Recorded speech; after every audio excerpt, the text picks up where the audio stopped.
आज हम geography series के नेक्स्ट लेक्चर के ऊपर आते हैं और हम बात करने लगे हैं स्टार्स की। ठीक है, हम इसमें ये देखेंगे कि जो स्टार है उसकी एवोल्यूशन जो है वो कैसे होती है और वो कैसे यानी कि बनता है और उसके बाद किन किन प्रोसेस से गुजरता है और एट द एंड एक स्टार जो है वो ख़त्म कैसे होता है। ठीक हो गया, चलिए स्टार्ट करते हैं। सबसे पहले तो देखिए आप ये समझिए कि स्टार जो है वो मुख्तलिफ़ तरह के होते हैं। जो स्टार्स हैं बिल्कुल वैसे ही जैसे लोग होते हैं, यानी डिफरेंट एजेस के होते हैं।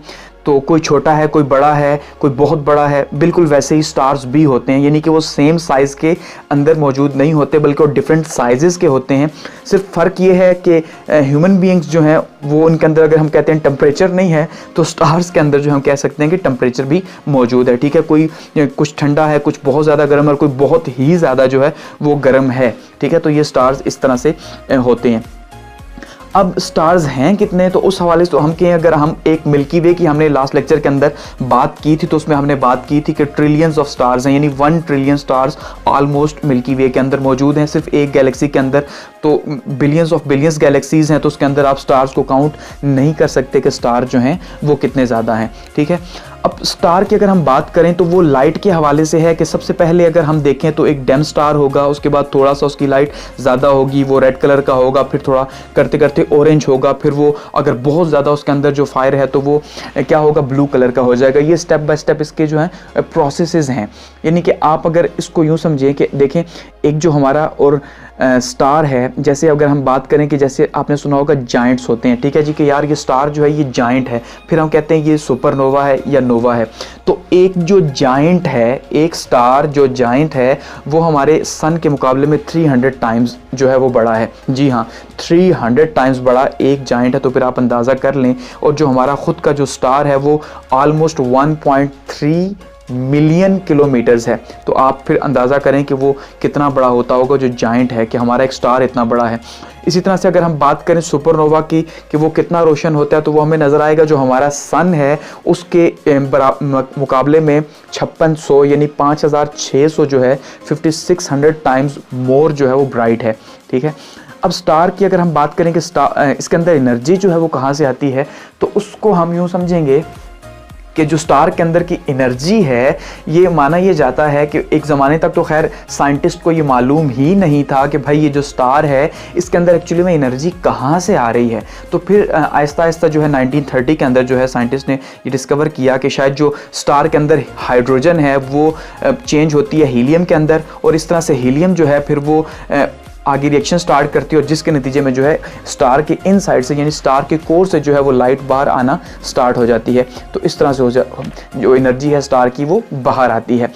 अब अगर हम बात करें एवोल्यूशन की स्टार की, तो उसमें आप देखें बिलियंस ऑफ ईयर्स गुजर चुके हैं स्टार्स को। जैसे कि हम बात करें सन की ही, तो सन जो है इसको ऑलमोस्ट 10 बिलियन ईयर्स गुजर चुके हैं, जिसमें से आधा 10 बिलियन ईयर्स इसकी एज है और 4.5 बिलियन ईयर्स ऑलमोस्ट ये गुजार चुका है, और कोई इतना ही टाइम इसको बाकी है ख़त्म होने में या ब्लैक होल बनने में हम कह सकते हैं।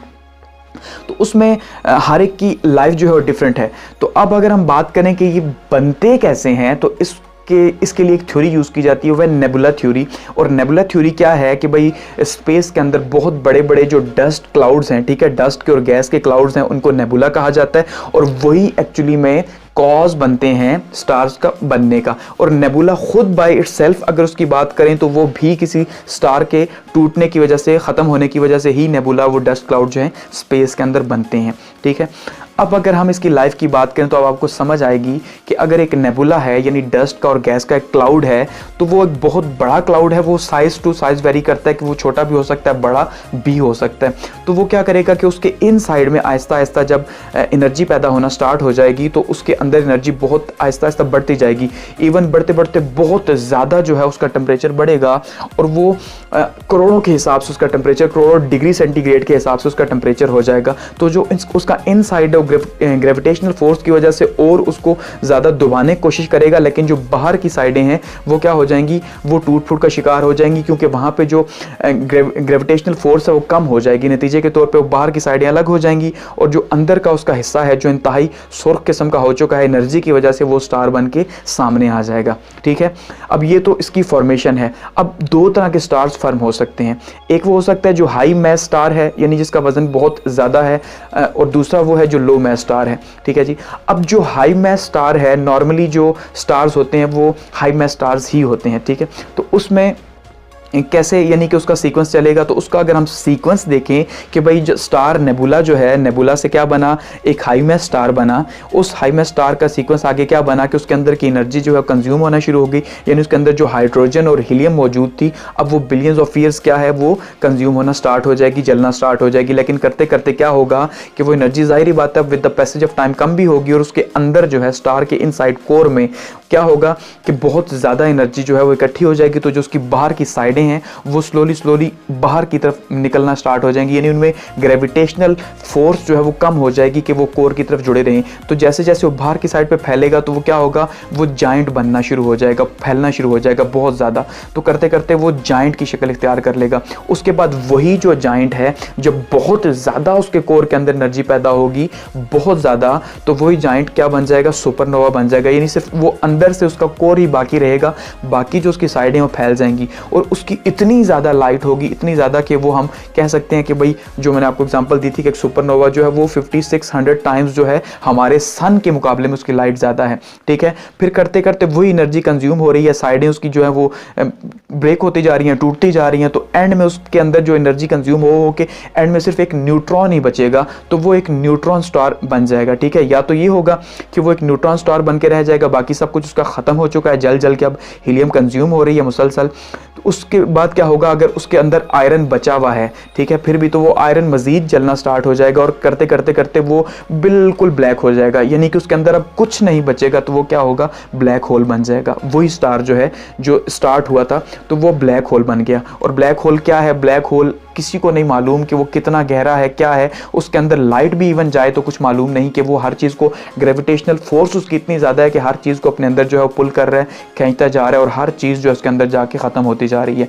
इसकी एग्जांपल ऐसे ही है जैसे आप एक बहुत बड़ा कुआं है जिसकी गहराई बहुत ज़्यादा है, वहाँ पर आप क्या करें, एक लाइट टॉर्च के थ्रू मारें तो आपको कुछ भी महसूस ना हो। अब ये तो हो गया हाई मैस स्टार। अब अगर यहीं पे हम बात करें लो मैस स्टार की, कि जिस स्टार का जो मैस है वो थोड़ा कम है, तो उसका सीक्वेंस क्या चलेगा कि वो जाइंट बनेगा बहुत ही देर से जाके, लेकिन वो जब जाइंट बनेगा तो वो सुपरनोवा नहीं बन सकता, वो सिर्फ जाइंट बनेगा। और जाइंट के बाद क्या होगा, उसके अंदर की एनर्जी ख़त्म हो गई, या तो ब्लैक होल बन जाएगा या फिर वो एक वाइट स्टार बन जाएगा, एक छोटा सा वाइट ड्रिफ्ट सा बन जाएगा, एक बिल्कुल हल्का सा न्यूट्रॉन स्टार की तरह का, ठीक है। कि वो न्यूट्रॉन स्टार बन गया तो ये एक वाइट स्टार, एक चमकने वाला हल्का सा, जो आपको रात के टाइम पे आसमान पे जिस तरह नज़र आते हैं सितारे, इस तरह का एक स्टार बन जाएगा।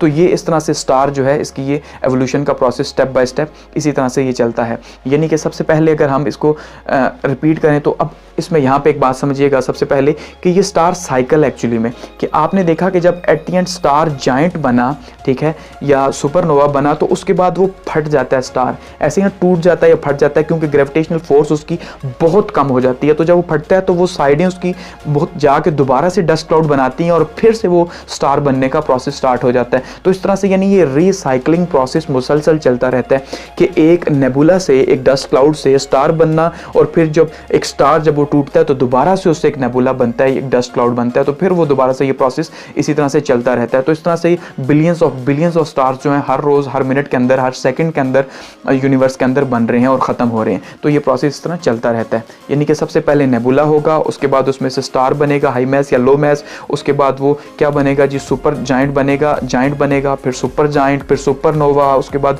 या तो न्यूट्रॉनो बनेगा या ब्लैक होल बन के ख़त्म हो जाएगा। ये इसका प्रोसेस है। And at the end, thanks for watching.